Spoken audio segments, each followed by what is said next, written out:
Good evening. I'd like us to have a chat this evening on something serious. I want us to talk about spousal abuse. Spousal abuse is any coercive, violent, forceful, threatening act, word, or behavior that is meted out by a spouse on the other. This constitutes spousal abuse.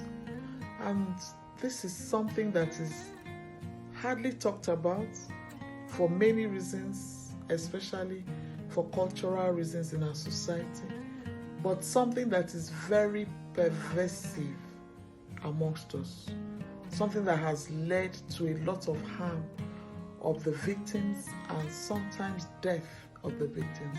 And so that you can understand why I said we need to talk about something serious this evening. Now, spousal abuse, behind spousal abuse is the desire by the abuser to exert power and control over its victim. And in exerting this power and control, a lot of things are used.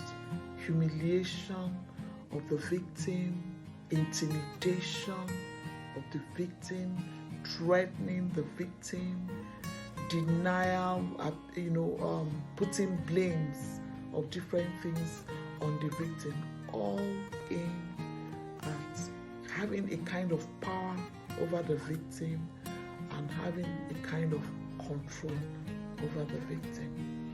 Now, there are different kinds of spousal abuse.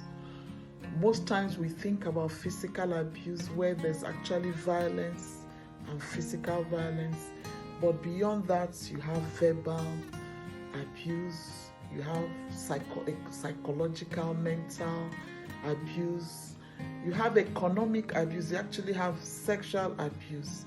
So it's multifaceted, and a particular one can be going on in any home.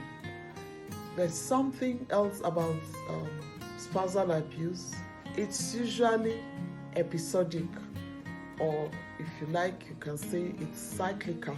What do I mean by that? Most times, the abuser carries out the abuse, and there's a kind of remorse that follows.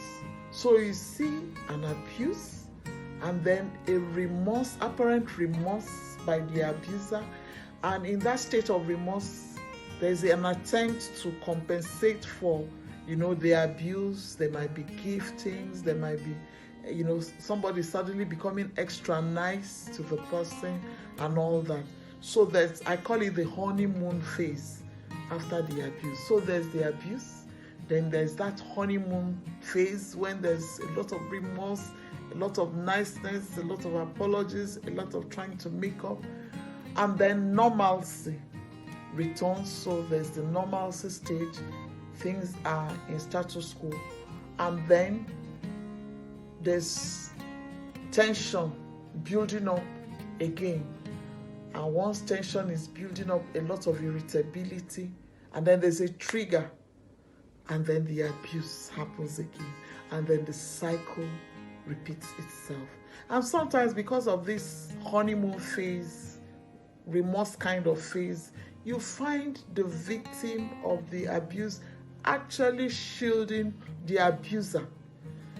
And so there's a lot of secrecy, there's a lot of shielding, and then before you know it, bodily harm or mental harm has been done, and sometimes suicide or murder has taken place. And so you can understand why I said we need to talk about this. So what do we do? How do we deal with spousal abuse? I talk about the ABC of dealing with spousal abuse. A being awareness, which is what we are doing this evening.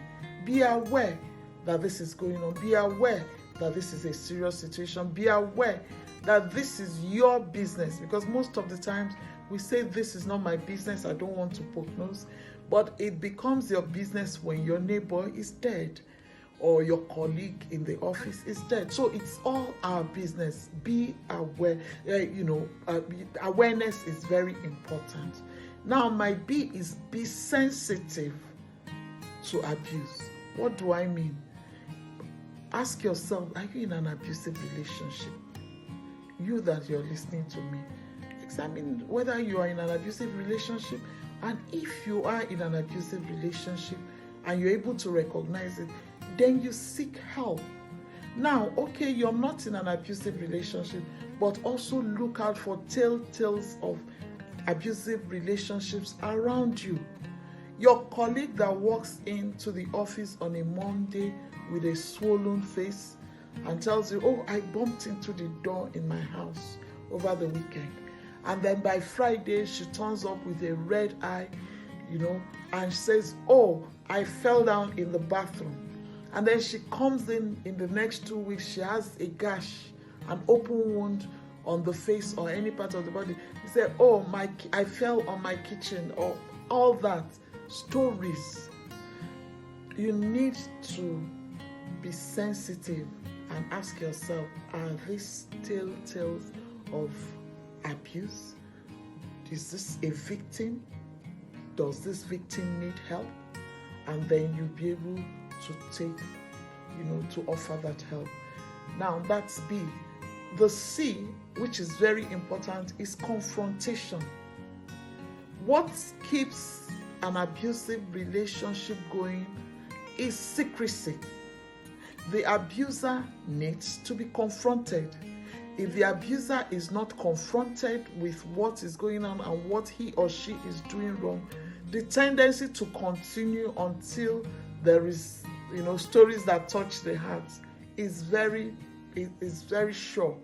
So there needs to be a confrontation of the abuser to come to a realization of what he or she is doing, probably a repentance and a kind of reorientation that will bring, a movement forward and a relationship that is without abuse. Sometimes confrontation is all it takes to end an abuse.